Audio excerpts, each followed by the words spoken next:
আমাদের জায়গা থেকে একদম স্পষ্ট বার্তা, কোনো নির্দিষ্ট স্থানকে কেন্দ্র করে কোনো কর্মসূচি ছিল ব্যাপারটি এমন নয়। আমরা বিভিন্ন মাধ্যমে জানতে পেরেছিলাম যে এই 15ই আগস্টকে কেন্দ্র করে আওয়ামী লীগের যে তারা একটি শোক দিবস পালন করে থাকে সেটিকে কেন্দ্র করে ঢাকায় তারা একটি বড় জমায়েত হবে, যার পিছনের উদ্দেশ্য হচ্ছে এখানে দেশে এবং দেশের বাইরে থেকে বিভিন্ন চক্রান্ত হওয়ার সম্ভাবনা রয়েছে এবং আমাদের যে একটি গণবিপ্লব হয়েছে সেটির বিপরীতে গিয়ে একটি প্রতি বিপ্লব ঘটানোর সম্ভাবনা রয়েছে। সেই জায়গা থেকে আমাদের স্পষ্ট যে অবস্থান সেটি ছিল এরকম যে 5 আগস্ট যে পুরো বাংলাদেশে ছাত্র জনতার যে একটি বিপ্লব হয়েছে, এটি তো আসলে 16 বছরের যে ফ্যাসিস্ট সরকার তাদের যে অত্যাচার নিপীড়ন এটির বিরুদ্ধে গিয়ে এই বিপ্লবটি হয়েছে পুরো বাংলাদেশের মানুষের যে অংশগ্রহণে। সেখানে এখন যদি প্রতি বিপ্লবটি হয় এটি হচ্ছে আসলে একটি চক্রান্তের ফলে, দেশে এবং দেশের বাইরে চক্রান্তের ফলে এই যে দেশের ছাত্র জনতার যে বিপ্লব সেটির বিপক্ষে গিয়ে, অর্থাৎ ছাত্র জনতার বিপক্ষে গিয়ে একটি চক্রান্তর মাধ্যমে হবে, যেটা আমরা হতে দিতে পারি না। সেই জায়গা থেকে আমাদের জায়গা থেকে কর্মসূচিটি ছিল এমন যে আমরা ঢাকা সহ দেশের বিভিন্ন জায়গায় আসলে শান্তিপূর্ণ একটি অবস্থান করব। আপনারা দেখেছেন, আমি নিজেও, আমরা কয়েকজন সমন্বয়ক সহ শাহবাগে ছিলাম। আমরা যখন শাহবাগের মোড়ে যাই তখন আমাদেরকে কিছু আইনশৃঙ্খলা রক্ষাকারী বাহিনী বা কিছু আর্মি অফিসার এসে অনুরোধ করে যে এখানে যদি আজকে আমরা কর্মসূচি করি 4 রাস্তার মোড়ে তাহলে মানুষের ভোগান্তিটি বাড়বে। তাদের কথা শুনে আমরা সাথে আমরা সেখানে 1 মিনিটও দাঁড়াইনি, সাথে আমরা জাদুঘরের সামনে চলে এসেছিলাম যে মানুষের আসলে দীর্ঘ 1 মাস ধরে বিশাল একটি ভোগান্তি হচ্ছে, সেই ভোগান্তিটি আসলেই কমানো প্রয়োজন দেশের স্থিতিশীল অবস্থা নিয়ে আসার জন্য। আমরা সরে এসেছি সেখান থেকে।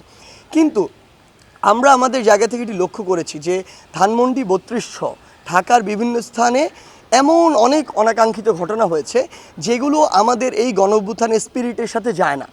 আমরা যে বাংলাদেশের প্রত্যাশা করি, সেই যে বাংলাদেশের স্বপ্ন দেখি সেটির সাথে আমরা এটা কখনো যায় না। যেমন আমি কয়েকটি উদাহরণ দিই। আমরা নিজে বিভিন্ন ভাইরাল ভিডিও দেখেছি যে আমার বাবার বয়সী একজনকে কান ধরে উঠবোস করানো হচ্ছে, আমার বাবার বয়সী একজনকে বিবস্ত্র করানো হয়েছে এবং মানুষজন যা ইচ্ছা তাই বলছে। অসংখ্য মানুষের ফোন চেক করা হচ্ছে। আমি দেখেছি আমার মায়ের বয়সী একজনের গায়ে হাত তোলা হয়েছে। এরকম অসংখ্য অনাকাঙ্ক্ষিত ঘটনা ঘটেছে। আমরা সাংবাদিক ভাই বোনদের উপরে হামলার বিভিন্ন ঘটনা প্রত্যক্ষ করেছি। আমাদের জায়গা থেকে স্পষ্ট কথা, যেই স্পিরিটটিকে সামনে রেখে আমরা এই গণবিপ্লবটি করেছি, 16 বছরে যে নির্যাতন নিপীড়ন কিংবা মানুষের যে প্রকাশ করার, যে কোনো অনুভূতি প্রকাশ করার, কথা বলার যে অধিকারটি ছিল সেটি যে হরণ হয়েছিল, এই সব কিছু দুর্নীতি থেকে শুরু করে নিপীড়ন অত্যাচার এগুলোর বিরুদ্ধে গিয়ে কিন্তু এই গণবিপ্লব। এটার কারণ ছিল যে আমরা আসলে এমন কিছু একটা, এমন নতুন একটা বাংলাদেশ চাই যেই বাংলাদেশে আসলে সবাই সবার কথাটি বলতে পারবে, সবার মত প্রকাশ করতে পারবে, যে যে ধারায় বিশ্বাসী সে অনুযায়ী কাজ করতে পারবে এবং তার এই স্বাধীনতাটি থাকবে। আমরা আওয়ামী লীগের সময় বিগত 16 বছরে যে বিষয়গুলো দেখেছি যে আপনি আওয়ামী লীগ ছাড়া অন্য যে কোনো দল যদি করতেন আপনাকে মামলা দিয়ে হয়রানি করা হয়েছে, কিংবা আপনাকে একটি মিটিং করতে দেওয়া হয় নাই, আপনাকে জেলে কিংবা আদালতে চক্কর কাটতে হয়েছে। এই সামগ্রিক বিষয়গুলো আমরা আমাদের জায়গা থেকে বিশ্বাস করি যেগুলো হওয়া উচিত না। কিন্তু গতকালকে আমরা এমন বেশ কিছু চিত্র দেখেছি যেই জায়গাগুলোতে আসলে স্টুডেন্টদের কিছু পার্টিসিপেশন ছিল। আমরা জানি না যে ওই স্টুডেন্টরা আসলে কোন মতাদর্শ ধারণ করে, ইভেন আমরা তাদেরকে এখানে আসলে ডিফাইনও করতে পারবো না। কিন্তু আমাদের বৈষম্য বিরোধী ছাত্র আন্দোলনের প্ল্যাটফর্মের আমরা সকলে একসাথে বসে কথা বলেছি, যখন রাতে আলোচনা করেছি, আমরা আমাদের জায়গা থেকে স্পষ্ট বলি আমরা খুঁজছি যে এইগুলোর সাথে আমাদের কোনো সমন্বয়ক কিংবা সহসমন্বয়ক যুক্ত আছে কিনা।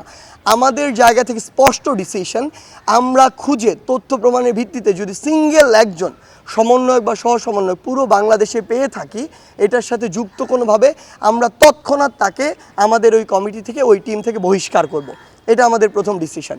দ্বিতীয় ডিসিশন ওই জায়গাটিতে আমাদের যে এরকম কাউকে যদি আমরা পাই যেই ঘটনাগুলো অতিরঞ্জিত হয়েছে আসলে ওই ঘটনার সাথে সম্পৃক্ত, এবং ভবিষ্যতে যদি এমন অতিরঞ্জিত কোনো ঘটনা হয় তাহলে এই রিলেটেড সকলকে আইনের মাধ্যমে, কারণ তারা মানবাধিকার লঙ্ঘন করেছে, তারা যেই কাজটি করেছে মানে একজন মানুষকে বিবস্ত্র করা থেকে শুরু করে গায়ে হাত তোলা, এগুলো কোনো দিন আইনসঙ্গত নয়।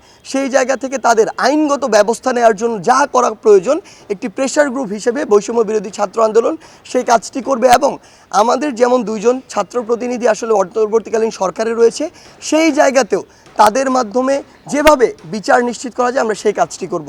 আরেকটি আমাদের অবস্থান আমরা স্পষ্ট করি, আমরা আমাদের জায়গা থেকে এটি বিশ্বাস করি বাংলাদেশে বিভিন্ন ধরনের রাজনৈতিক আদর্শের দল থাকতে পারে।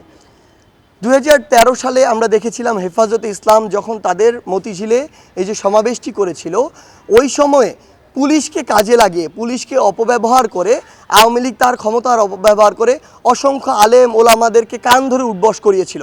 সেই সচিত্র ছবি এবং ভিডিও এখনও আমাদের কাছে আছে। আওয়ামী লীগ যা করেছিল তার ফল আওয়ামী লীগ এখন ভোগ করছে, ভবিষ্যতে ভোগ করবে। কিন্তু সেম কাজটি আওয়ামী লীগ যাওয়ার পরে আরেকজনের যদি ওই নির্যাতকের ভূমিকা অবতীর্ণ হয়, সেটি আমরা কখনো মেনে নিব না। সেটির জন্য আমরা কখনো এই যে গণঅভ্যুত্থানটি হয়েছে সেটি কখনো করিনি। আমাদের জায়গা থেকে স্পষ্ট বার্তা, ওই 15ই আগস্টে ওই ধানমন্ডি 32-এ কেউ যদি আসলে তার শক্তি পালন করতে চায়, একটি ফুল দিতে যেতে চায়, আমরা তাকে আমাদের জায়গা থেকে বাধা দিতে পারি না। এটি তার ব্যক্তিগত জায়গা। সবচেয়ে বড় কথা হচ্ছে, এই স্বাধীন বাংলাদেশে যখন যে ক্ষমতা এসেছে তখন শুধুমাত্র তার যে সুপ্রিম যে মানুষটি ছিল তাকে শ্রদ্ধা জানানো হয়েছে, বাকিদেরকে শ্রদ্ধা জানানো তো দূরের কথা, বরং ছোট করা হয়েছে। আমরা বিগত আওয়ামী লীগের সময় দেখেছি বঙ্গবন্ধুকে কিংবা শেখ মুজিবুর রহমানকে বঙ্গবন্ধু থেকে শুরু করে যত বিশেষণে বিশেষায়িত করা যায় সেগুলো করা হয়েছে, এবং অতিরঞ্জিত অনেক ঘটনা নিজের মন মতো করে বানানো হয়েছে, ইতিহাস সাজানো হয়েছে। অপরদিকে আমরা যদি দেখি শেরে বাংলাকে ফজলুল হক, মাওলানা আব্দুল হামিদ খান ভাসানী, হোসেন শহীদ সরওয়ার্দী, জিয়াউর রহমান থেকে শুরু করে তাজউদ্দিন আহমেদ পর্যন্ত এই মানুষগুলো যতটুকু ন্যূনতম সম্মান প্রাপ্য কিংবা ইতিহাসের যে জায়গাটুকু তারা ধারণ করে সেটুকুও তাদেরকে দেয়া হয়নি। আমরা বিশ্বাস করি আমাদের জায়গা থেকে এই যে মানুষগুলো রয়েছে, আসলে বাংলাদেশের ইতিহাস নিয়ে কথা বললে যেই মানুষদের অবদান একদম অনস্বীকার্য, তাদের প্রত্যেককে তাদের যতটুকু অবদান ছিল এর জন্য তাদের স্মরণ করতে হবে। কাউকে ইচ্ছাকৃতভাবে রাজনৈতিক উদ্দেশ্যে ছোট করা যাবে না। আমরা যতটুকু জিয়াউর রহমান যতটুকু সম্মান প্রাপ্য তাদেরকেও আমাদের ততটুকু সম্মান দিতে হবে। একইভাবে শেখ মুজিবুর রহমান যতটুকু সম্মান তার প্রাপ্য তাকেও ততটুকু সম্মান দিতে হবে। তার যে কাজগুলো সমালোচনাযোগ্য আপনি সমালোচনা করেন, এটা নিয়ে আমার বিন্দুমাত্র আপত্তি নেই। কিন্তু আপনি আজকে 2024 সালে এত বড় একটি গণঅভ্যুত্থানের পরে দাঁড়িয়েও আপনি যখন আপনার রাজনৈতিক প্রতিহিংসাকে বাস্তবায়ন করার জন্য এই কাজগুলো করেন, এগুলো আমরা আমাদের জায়গা থেকে কখনোই সমর্থন করি না। এবং আমরা মনে করি যে বাংলাদেশের জনগণের তাদের জায়গা থেকে সর্বোচ্চ প্রতিবাদটুকু করা উচিত, যে তারা এগুলো আজকে দাঁড়িয়ে কখনো এগুলো সমর্থন করে না এবং চায় না যারা এগুলো করবে তাদেরকে জনগণ বয়কট করার জন্য প্রস্তুত। ইভেন আমাদের মধ্যেও কেউ যদি এই কাজগুলো করে তাদেরকেও বয়কট করা হোক, কোনো সমস্যা নেই।